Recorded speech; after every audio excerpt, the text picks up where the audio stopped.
Gente, esse é o terceiro sermão baseado no Salmo 78. E nós estamos falando sobre o Deus que age. Nós vimos, em primeiro lugar, a descrição de um Deus que não está morto, um Deus que não está inoperante. Vimos textos que nos mostram algumas lições, e as primeiras lições que nós vimos é o Deus que age ensinando, ou seja, o Deus que se revela, mas ele não só se manifesta, mas ele traz um ensino quando ele diz: escuta, povo meu, porque eu tenho algo para dizer a você. Ou seja, Deus é o Deus que ensina, porque ele fala com a gente. Isso afirma o Salmo 78 e toda a palavra de Deus. Vimos ainda que o Deus que age, ele mostra a sua forma de ensinar, a sua pedagogia. Ou seja, Deus não fala simplesmente por falar, mas ele fala e ele age para que aquilo que nós aprendemos, aquilo que nós ouvimos, nós possamos passar adiante, para aqueles que venham depois aprendam e temam ao Senhor. Não só ouvir, mas aprender a saber que é Deus agindo, que é Deus fazendo, porque Deus quer se relacionar. Quero bater muito nessa palavra. Deus é um Deus que se relaciona com a gente. Não é um Deus distante como alguns defendem, um Deus inoperante, um Deus indiferente. Não. É um Deus que é relacional, que se aproxima de nós. A terceira coisa é o Deus que age para que haja temor e conhecimento. Deus não age para mostrar pirotecnia, fazer coisas espetaculares, abrir o mar vermelho e as pessoas dizem: uau, que Deus maravilhoso. Não é para isso, mas é para que haja conhecimento e haja temor. Saber que ele não é qualquer um, é algo diferente. Em quarto lugar, nós vimos que o Deus que age mostrando os erros do passado. Isso aqui é muito interessante, porque algumas pessoas falam assim: não, Deus perdoa e não se importa mais com o que eu fiz de errado. É verdade por um lado? É. Mas Deus não deixa impune os nossos erros. Nós sofremos as consequências das escolhas erradas, das opções erradas, das atitudes erradas. E Deus não esconde. Tanto é isso, se nós formos olhar dentro de uma estratégia de vender uma ideia, a Bíblia é o pior livro para fazer isso. Porque a Bíblia é o único livro, se eu for olhar dentro do aspecto humano, que registra a história dos seus personagens destacados, mostrando os seus fracassos, mostrando os seus pecados, mostrando as suas debilidades. E isso não chama atenção, isso não contagia. Mas por que a Bíblia mostra isso? Porque Deus que age é o Deus que não deixa impune, é o Deus que não compactua com erro. Mas também é, como diz logo depois, um Deus que conhece o coração do ser humano. Esse mesmo Deus que não compactua com esse pecado, com esse erro e não deixa impune, é o Deus que conhece o coração do ser humano, sabe quais são as inclinações, quais são os desejos, e também sabe quais são as virtudes do ser humano. Ele sabe qual é a minha virtude e a sua virtude. E é um Deus que age mostrando o seu poder. Mostrar o seu poder aqui é para que, como a gente viu um pouquinho antes, haja temor. Eu saiba que eu não estou lidando com qualquer um. Que não é um Deus que hoje eu acho que está aqui comigo e que daqui a pouco não está mais porque ele não tem condições de resolver isso. E Israel viu isso durante 40 anos caminhando no deserto. Aonde Deus deu pão, deu água, deu carne, deu roupa, deu calçado, cuidou 40 anos no deserto. Em sétimo lugar, nós vimos que o Deus que age não perdoa o pecado não arrependido. Não há negociação. Essa história de que no final das contas todo mundo vai para o céu, que Deus ama tanto o homem que perdoa os seus pecados, ele não está nem aí se ele se arrependeu ou não, não é bíblico. É mentira isso. se eu não reconhecer o meu pecado, se eu não pedir perdão a Deus, eu não tenho o perdão de Deus. A Bíblia é muito clara, muito explícita sobre isso. Se eu não reconheço que eu tenho pecado, então eu estou dizendo que Deus é mentiroso, como diz 1 João, porque Deus diz que eu sou pecador.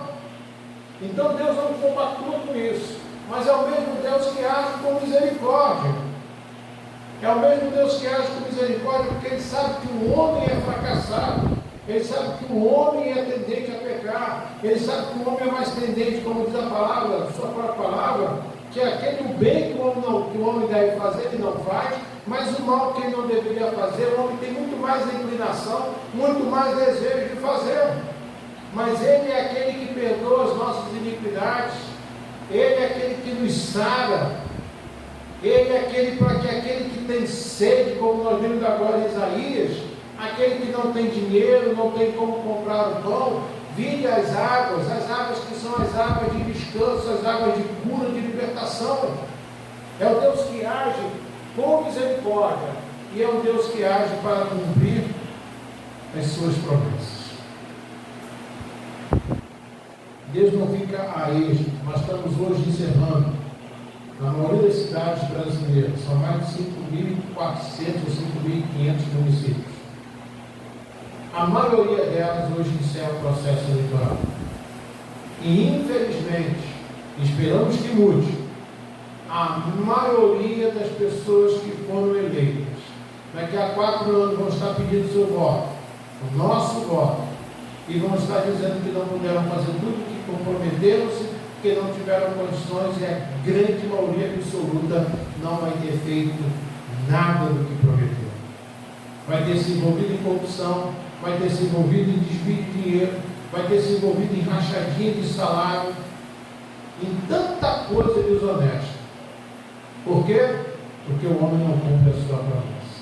Mas Deus mostra para Israel: eu sou o Deus que cumpre. Eu disse a vocês que era para vocês uma terra que manava leite e mel, e eu dei. Eu disse para vocês que ia sustentar vocês no deserto, e eu sustentei.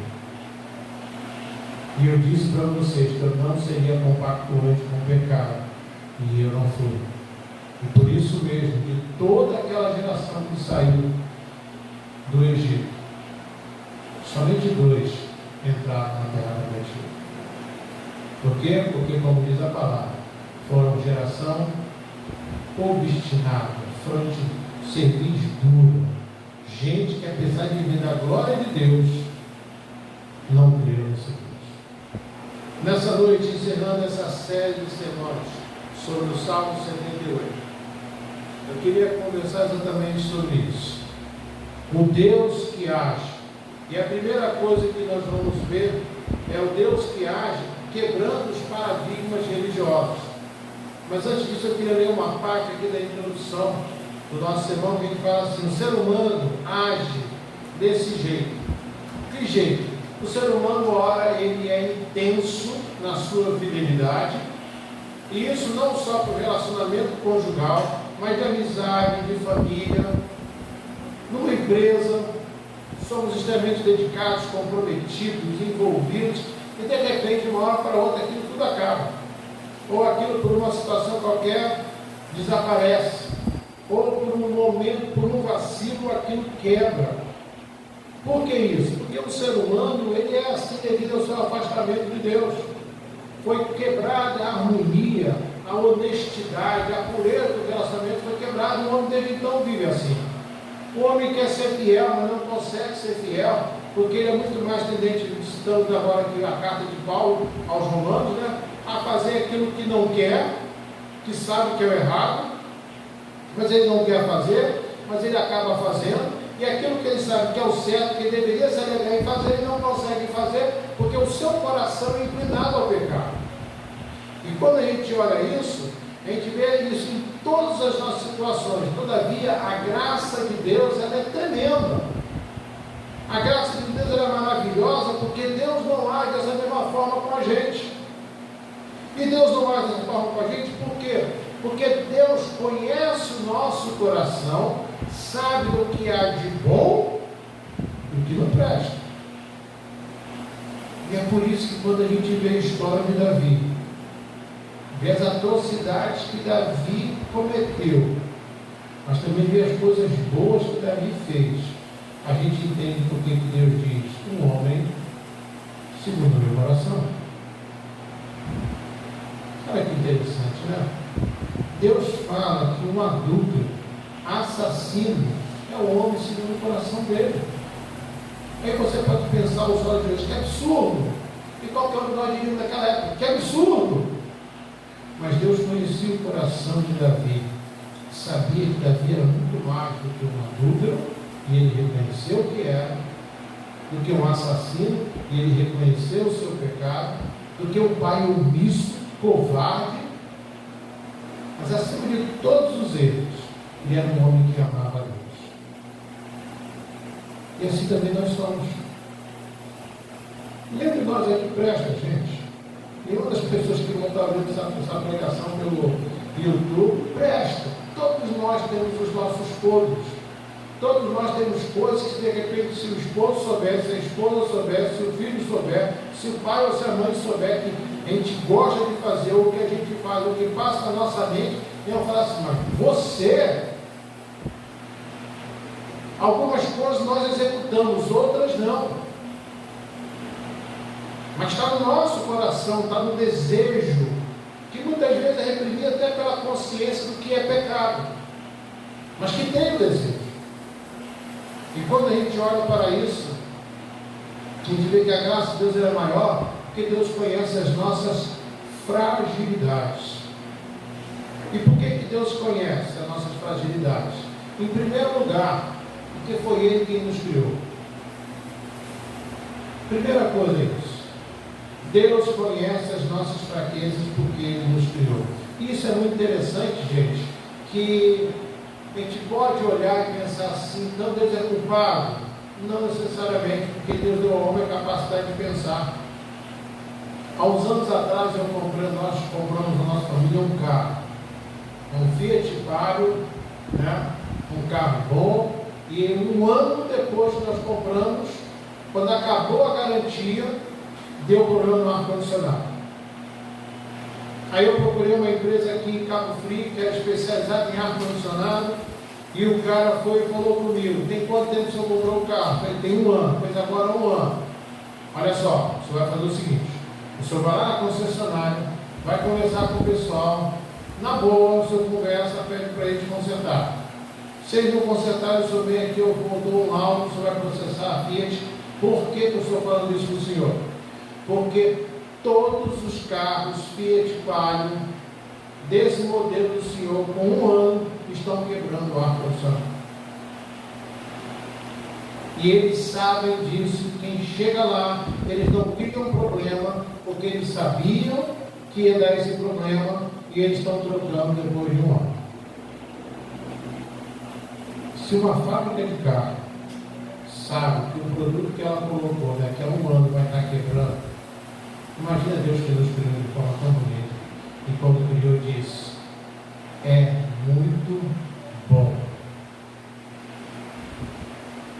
Deus age de graça conosco porque Ele nos criou. O segundo motivo é porque Ele nos fez uma promessa lá no Éden, que a semente da mulher viria esmagar a cabeça da semente da serpente, a redenção. Deus fez uma promessa.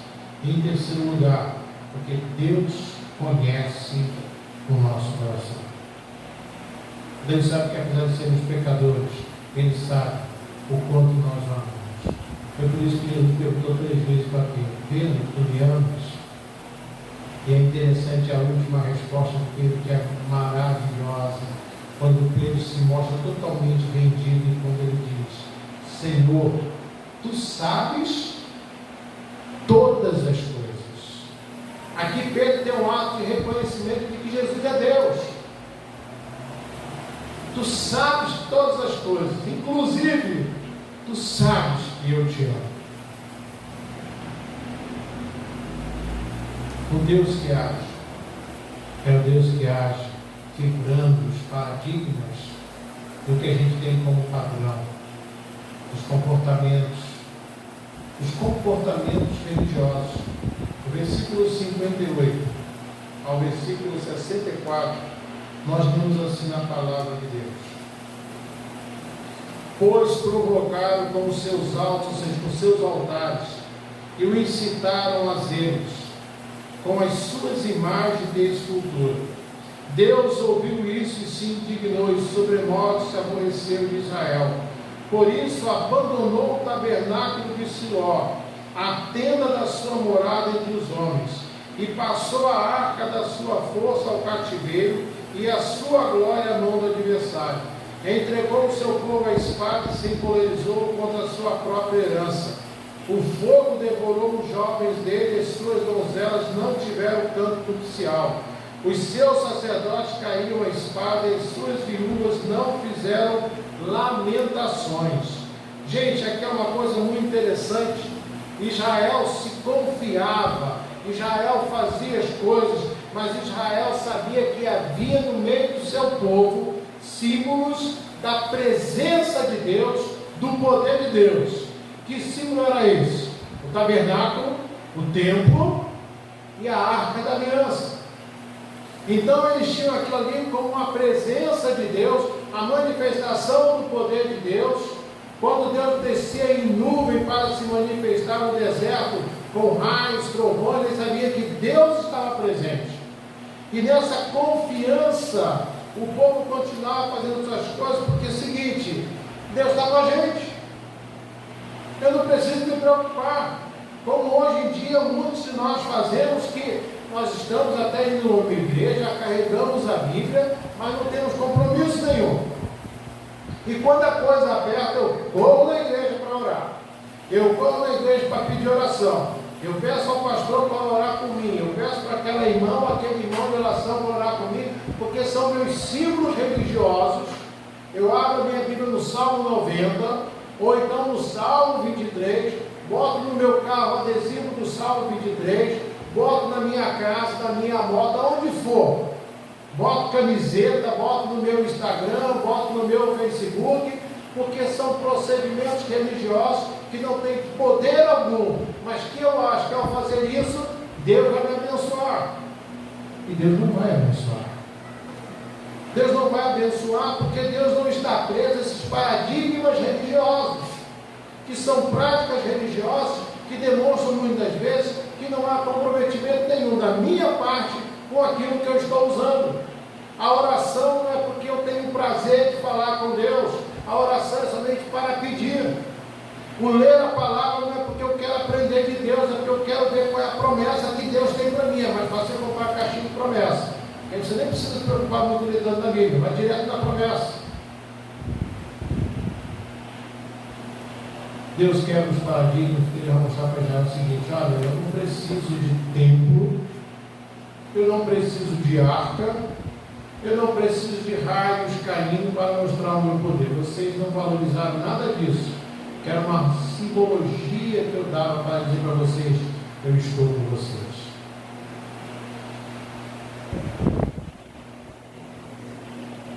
Deus nos ama, não porque nós estamos dentro da igreja.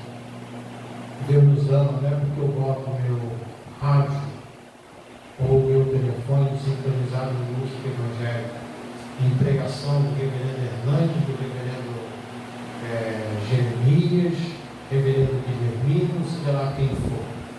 Não é por isso. Deus me ama porque, em primeiro lugar, Ele me amou antes mesmo da fundação do mundo. Porque Ele me amou, como diz o Salmo 119, ainda quando eu era substância informe dentro da barriga da minha mãe. Deus me ama porque Ele simplesmente me ama. E o que Deus quer de mim e de você é que nós o amemos simplesmente porque o amamos. E que todas essas práticas que nós citamos agora há pouco, nós fazemos não como uma forma de alcançar a graça, mas é porque fomos alcançados por essa graça. Então, ler a Bíblia para mim é um prazer de aprender de Deus. Orar para mim é uma satisfação porque eu estou falando com Deus. Ter na minha blusa, no meu carro, no meu Instagram, no meu Face, aonde for, alguma coisa da palavra de Deus, não é para me proteger, mas é para proclamar o Evangelho. Porque Deus não está preso a ritos religiosos. Esses ritos podem ser a expressão de Deus na nossa vida, se eu amar verdadeiramente ao Senhor. A segunda lição que nós aprendemos no finalzinho desse salmo é o Deus que age com terna e eterna misericórdia. Versículos 65 ao 69 nós lemos assim: então o Senhor despertou como de um sono, como um valente que grita excitado pelo vinho, fez recuar a golpes os seus adversários e lhes culminou o perpétuo desprezo. Além disso, rejeitou a tenda de José e não elegeu a tribo de Efraim. Escolheu antes a tribo de Judá, o monte de Sião que ele amava, e construiu o seu santuário durável como os céus, e firme como a terra que fundou para sempre. Aqui Deus está falando o seguinte: olha, não é desse jeito, não é do jeito que vocês pensam, não é da forma como vocês agem. Quem comanda sou eu. Pode parecer que eu não estou aí, que eu não estou presente, que eu não estou me importando, mas eu estou e eu observo vocês. Gente, o meu sonho é ir em Moçambique. Eu já sonhei com isso várias vezes, eu estando em Moçambique. Uma das vezes eu sonhei com muito engraçado, a pessoa não faz isso não. Eu ficava tão emocionado que eu morri em Moçambique. Não quero disso não.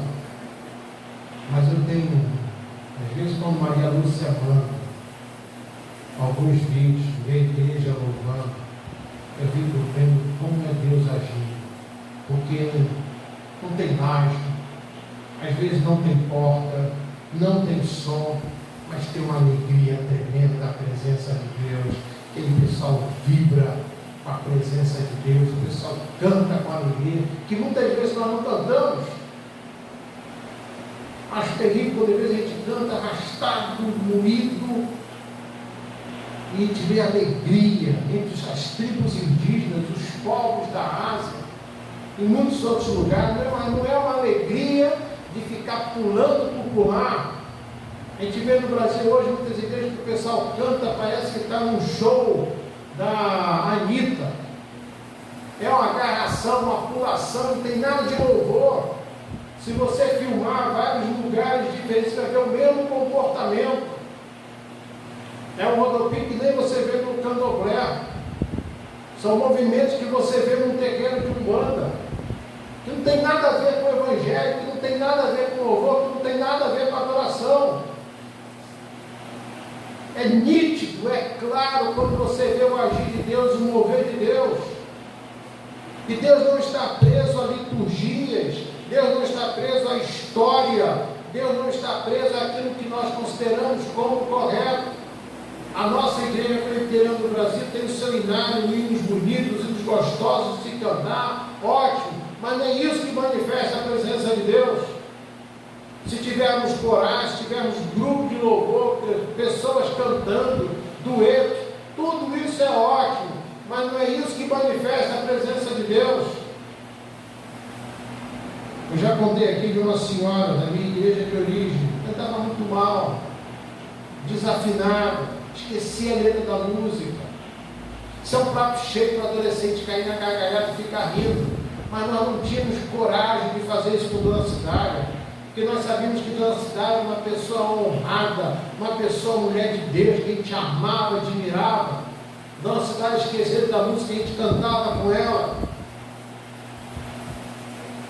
e era sempre a mesma música, era sempre a mesma música, era sempre o mesmo louvor, e ela esquecia. E a gente vibrava quando Dona Cidália ia cantar, a gente cantava com aquela irmã, porque era uma coisa sincera, uma coisa honesta, porque Deus era misericordioso com aquela mulher, e como aquela mulher tinha motivos para reclamar da vida. A palavra de Deus nos ensina, abra comigo Isaías capítulo 57, que é a resposta bíblica para esse tipo de situação. Isaías 57, versículo 15, diz assim: porque assim diz o alto, o sublime, que habita a eternidade, o qual tem o nome de santo, olha os atributos de Deus aqui. Habito no alto e santo lugar, mas habito também com o contrito e o abatido de espírito, para vivificar os espíritos abatidos e vivificar o coração dos contritos. Ou seja, Deus não está preso a lugares, Deus não está preso a liturgias, Deus não está preso a momento histórico. Ele habita onde tem gente quebrantada. Nós cantamos agora aqui quebrantado. É onde tem gente arrependida, onde tem gente que ama a Deus, é onde tem gente que quer ver o poder de Deus, é onde tem gente que quer vibrar com Deus, que tem alegria no Senhor, que não tem medo de falar de Deus, como lá no Quênia, que nós vimos no nosso boletim hoje. Gente que está morrendo porque está falando de Deus, gente que vibra porque fala de Deus. Como outro dia apareceu um vídeo de um menino em Moçambique que estava ganhando de presente de aniversário uma Bíblia. E aquele garoto chora porque ele estava ganhando a palavra de Deus.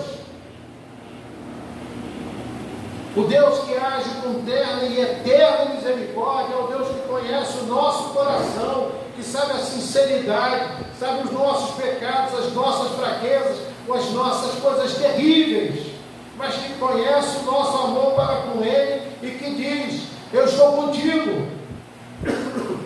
E Ele está conosco não é porque viemos à casa de Deus, não é porque carregamos uma Bíblia, mas é porque Ele conhece o nosso coração.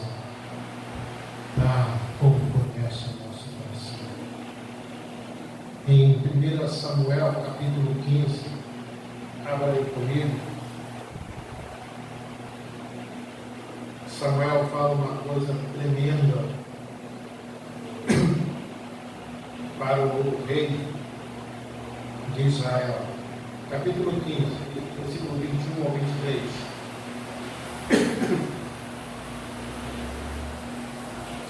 Mas o povo tomou do despojo as ovelhas e bois, o melhor designado à destruição, para oferecer ao Senhor teu Deus em Gigal. Porém Samuel disse: tem porventura o Senhor tanto prazer em holocausto e sacrifício, tanto em que se obedeça a sua palavra? Eis que o obedecer é melhor do que o sacrificar, e o atender é melhor do que a gordura de carneiros, porque a rebelião é como o pecado de feitiçaria, e a obstinação é como a idolatria e culto a ídolos do lar. Visto que rejeitaste a palavra do Senhor, Ele também te rejeitará a ti, para que não sejas rei. Olha só que interessante, o povo alcançou a vitória. Vamos celebrar, vamos cultuar a Deus, pegar os animais, começar a sacrificar, festa ao Senhor, alegria. E chega o homem de Deus e diz: o que adianta tudo isso aí? Vocês acham que Deus está preocupado dos animais que vocês podem oferecer a eles? Você acha que Deus está preocupado com o tempo que você dedica à casa de Deus? Você acha que Deus está preocupado com a sua presença física dentro da igreja? Isso não vai ter valor nenhum se o seu coração realmente não for um coração abatido, um coração contrito. Se o meu coração não tiver, como nós cantamos, sede do Deus vivo, como diz o Salmo 42, se eu não tiver com o meu coração voltado para Deus, eu sou religioso. E o versículo 23 faz uma coisa muito interessante, quando faz a comparação: a desobediência é que nem feitiçaria, o pecado da desobediência é igual à feitiçaria, ou seja, não há pecado diferente. É pecado. Se eu não temo a Deus, se eu não amo verdadeiramente a Deus, não interessa qual é o meu pecado, é pecado. Eu sou tão pecador quanto aquele que não conhece a Deus.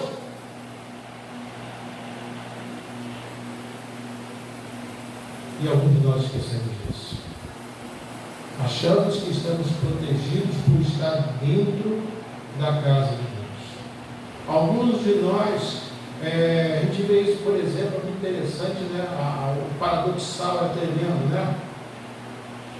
Há uns anos atrás apareceu uma imagem de um grupo de traficantes no Rio de Janeiro, acho que era do Complexo do Alemão, que saíram para enfrentar os outros, E antes de saírem, fizeram a leitura do Salmo 23.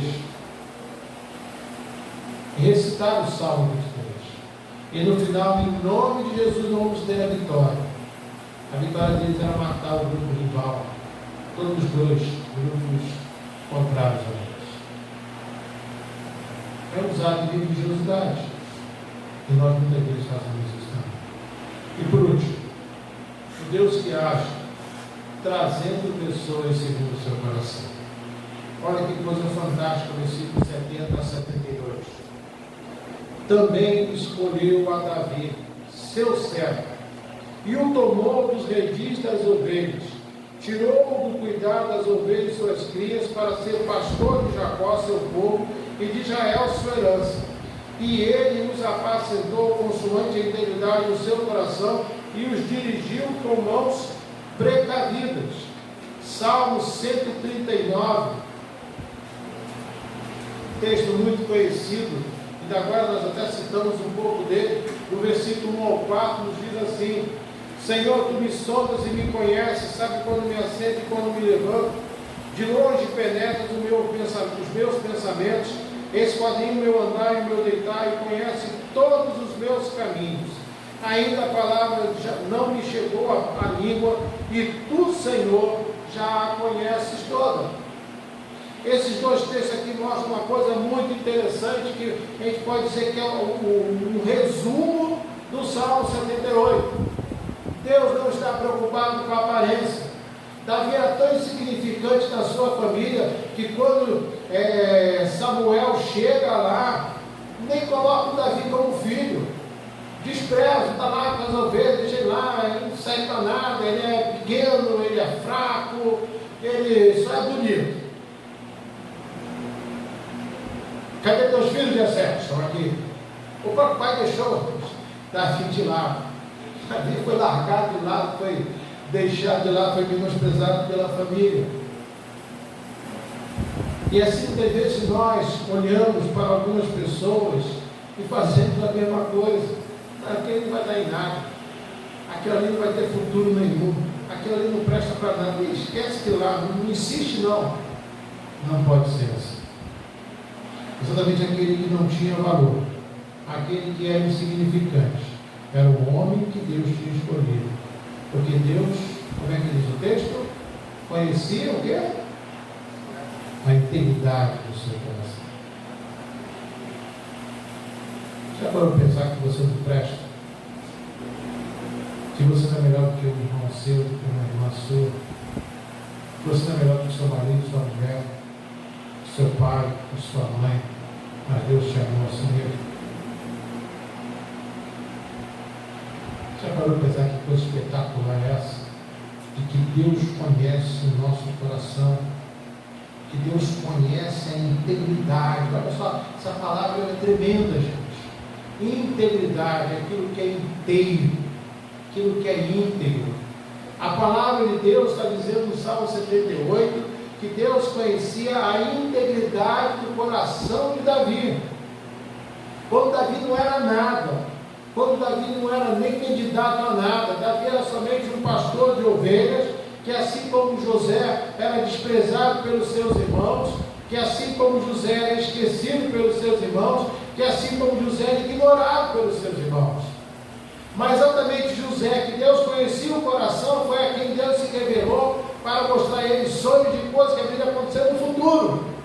E é exatamente a Davi, um homem desprezado, um homem pequeno, magrelo, que não conseguia carregar uma espada, é exatamente esse homem que Deus conhecia a integridade do seu coração, e Deus o coloca como rei de Israel antes de governar. É esse o homem que eu quero. De todos os irmãos, de todos os integrantes daquela família, era aquele.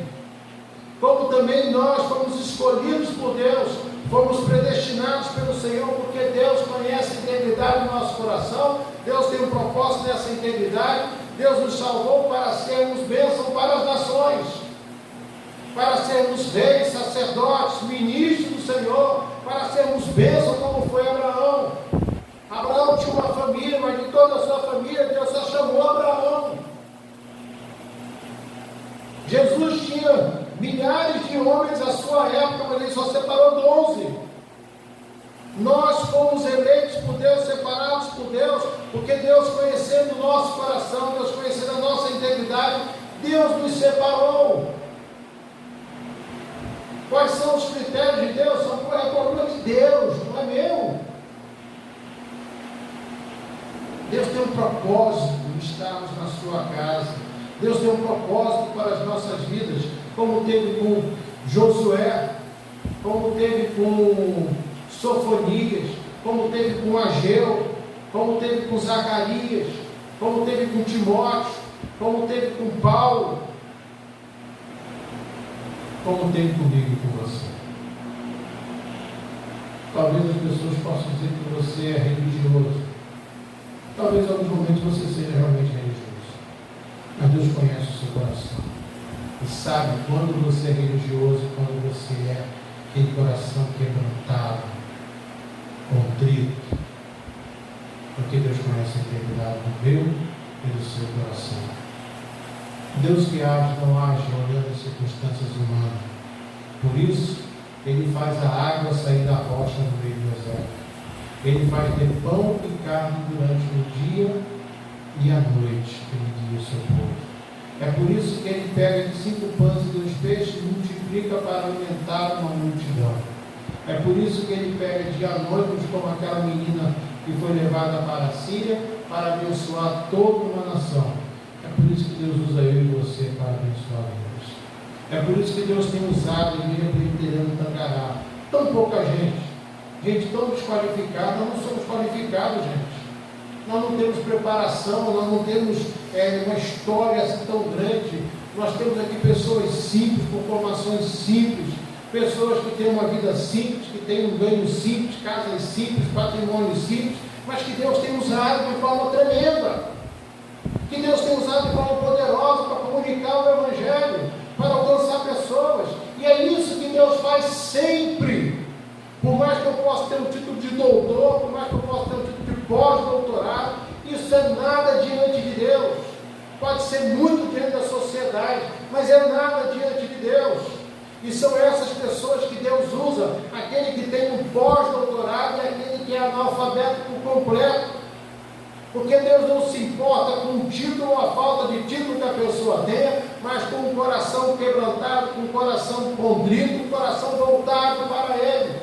E é por isso que Ele nos chama, do jeito que nós somos, dentro de onde nós estamos, nosso contexto histórico, nosso contexto social, nosso contexto emocional, para nos tratar, para nos curar, para nos libertar, para nos aprimorar, para nos fazer ser sal da terra e luz do mundo. É esse o Deus que age, que agiu no passado, que age no presente e continuará agindo até o dia que Ele chamar a sua igreja. É esse Deus que nós anunciamos, um Deus vivo, um Deus verdadeiro, um Deus que nos faz vibrar de alegria por cada um que ouve a sua palavra, por cada um que aceita, por cada um que é alcançado, porque nós sabemos que essas ações são formas de Deus demonstrar o seu amor. O resto cabe a Deus, não cabe a nós. Mas nós nos alegramos de sermos usados por Deus. E que nós tenhamos isso na nossa casa, no nosso casamento, no nosso relacionamento profissional, na nossa vida de relacionamento com os nossos vizinhos. Tenhamos a alegria de servir o Senhor, um Deus que age, que tem a soberania, o governo. Não é Bolsonaro, não é esquerda, não é Trump, não é Biden, não é ninguém que vai governar esse mundo.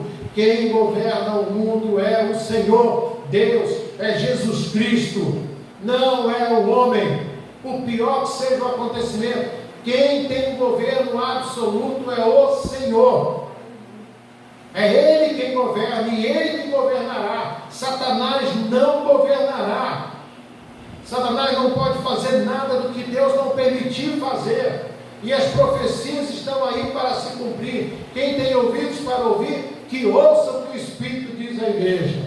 Porque nós servimos um Deus que age, um Deus que é presente, que é verdadeiro, e que nos capacita e que nos leva adiante. Que assim seja na sua vida e na minha vida.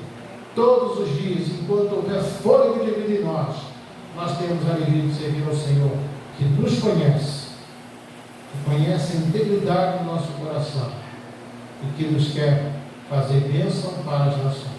Vamos falar com Deus?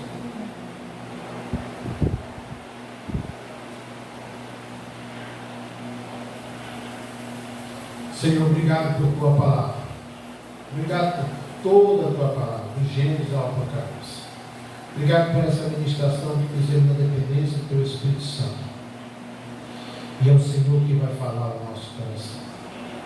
E não sou eu. Não tenho condições nenhuma. Mas o Senhor, pela ação do teu Espírito Santo, haverá de ministrar mais ainda o coração de cada um que aqui esteve presente e daqueles que vão assistir pela internet. O teu poder se manifeste. E se alguém não tem ainda certeza da salvação, entregue a sua vida dizendo: Senhor, eu quero servir ao Senhor. Eu quero amar o Senhor. Eu quero ter a minha vida ao teu altar. Olha para o meu coração, Senhor, e manifesta a tua graça. Assim nós te oramos agradecidos. Em nome de Jesus. Amém. E que a graça, que a paz, que a companhia, a comunhão, o conforto e a consolação do Espírito Santo de Deus repouse sobre nós, o povo de Deus aqui presente, sobre os teus servos, reverendo Hamilton e Rose, lá em Roraima, sobre os seus filhos, genros, noras e netos, hoje e para todos sempre. Amém, Senhor. Amém. Que Deus nos abençoe, gente. Tenhamos todos uma ótima semana na presença e na alegria do Senhor.